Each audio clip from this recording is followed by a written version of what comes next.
Let's dance!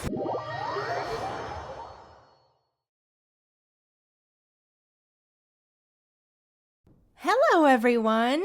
Hollowflower here, coming at ya with a general guide on the Imaginarium Theater game mode in Genshin Impact.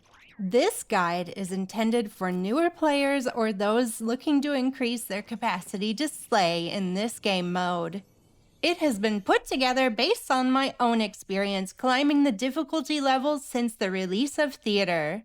With that out of the way, let's dive right in.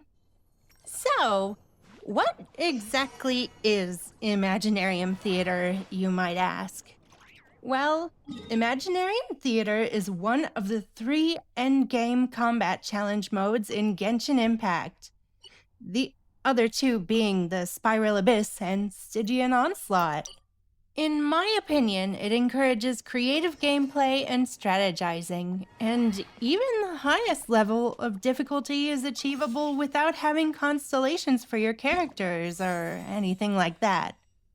The combat stages in Theater offer 5 different levels of difficulty: Easy Mode, Normal Mode, Hard Mode, Visionary Mode, and Lunar Mode, each with different requirements that need to be met before you can access them, which is to have a certain amount of characters that match that season's element, and that they be over a certain level. Oh yeah! Each season of Theater will have 3 elemental type requirements that your characters will need to match to be able to play. So, why play Theater in the first place? The rewards, my friends. The rewards. Just like the other endgame combat challenges, Imaginarium Theater has a treasure trove full of rewards waiting for you once you master its stages. In my opinion, investing a little time each week to prepare your characters is well worth the up to 1,000 Primogems and other rewards that you can get from the Theater every month. Also, Theater is quite a fun challenge that offers unique buffs and combat stages that can't be experienced in other parts of the game. Plus, you can try out your friends' characters by inviting them to join your cast. Nothing like borrowing a C6 Nahida to mow down the more difficult stages. So, to get your account ready to take on this endgame mode, there are a few things that I recommend doing. First off, you'll need to level up your characters to meet the stage requirements, either level 60 or level 70 depending on the difficulty. Try to level up at least 1 character a week, and you'll be able to attempt the most difficult stages after a few months. I would advise that you take your strongest DPS and sub-DPS characters to level 90. Next comes their gear. I recommend that each character be equipped with the artifacts suggested in the Artifact Recommendations Guide in the character menu. Equip as many as you can with their recommended gear, but for the rest, you can throw on support artifact sets, such as Tenacity of the Millilith, Noblesse Oblige, Scroll of the Hero of Cinder City, and Deepwood Memories for Dendro support. Animo users should be on Viridescent Venerer. There are some 4-star artifact sets that are really useful. You can try your characters out on Instructors for more powerful elemental reactions, and the Exile set for more team-wide energy. For their weapons, try to equip your characters with what's recommended in community guides, but support characters can be equipped with Favonius weapons and Thrilling Tales of Dragon Slayers. If you are working with limited artifacts and weapons, don't bother equipping the characters that are available as trial characters. Just use the trial characters and save the artifacts and weapons for other characters on your roster. If you're desperate to run theater, you can even take your characters in with no artifacts or weapons at all. It still counts them as a usable character, and you can add them to the party for elemental resonance buffs. Just make a note to yourself which characters are not equipped so that you don't try to rely on them. Add as many characters as you can to your theater challenge to ensure you get all of the available buffs from doing so. These buffs are quite strong, and having them can make a big difference to how easy it is for you to complete theater. Slaying power.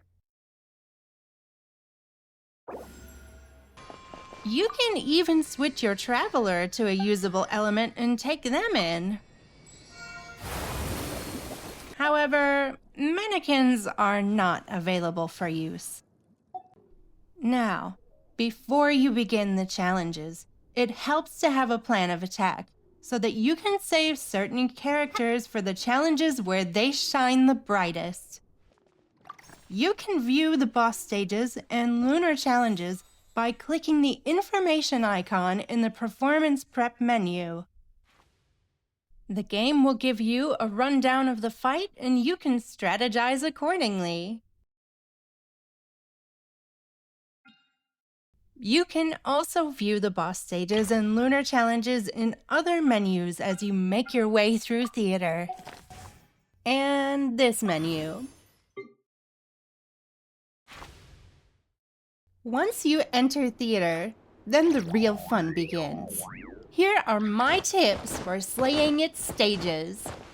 When you can add characters to the cast, choose carefully and with the upcoming challenges in mind.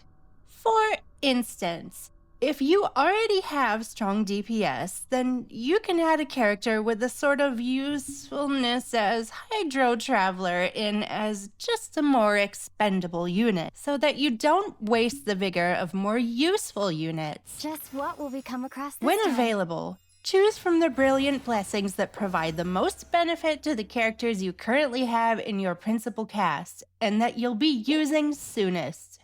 Elite battles reward more Fantasia flowers, but are more difficult than normal battles. Choose your challenges carefully. Should they appear, go for the free mystery caches. They usually provide an effect that can benefit your run. If a stage isn't going the way you want it to, don't be afraid to hit the restart button and try again. There is no penalty for doing this. You can even restart from the end of a performance.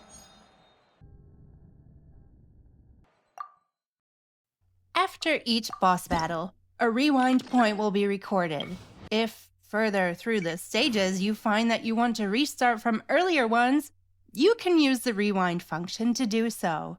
This can be accessed in the Performance Details menu. Oh, and at the end screen of a failed performance. Some stages are tower defense ones. For these, characters that can break poise, freeze, daze, group, or taunt are very useful. Just try to keep them away from the monolith in the center. Sometimes a mystery cache will offer a cast member at the cost of consuming all of your Fantasia flowers.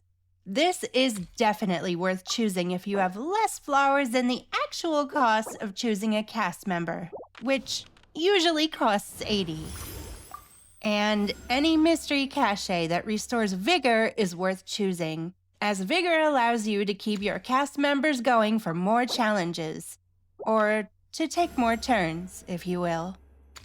Have a look at the opponent details and suggestions before you lock into a fight. You may want shielders, healers, or characters that can wield specific elements for certain battles. Lunar Mode challenges are especially difficult, so make sure you have lots of brilliant blessings and cast members that suit the opponents and stage effects. For example, in this stage, your party members will continuously lose HP, and this will need to be countered with a strong team-wide healer. Be sanctified.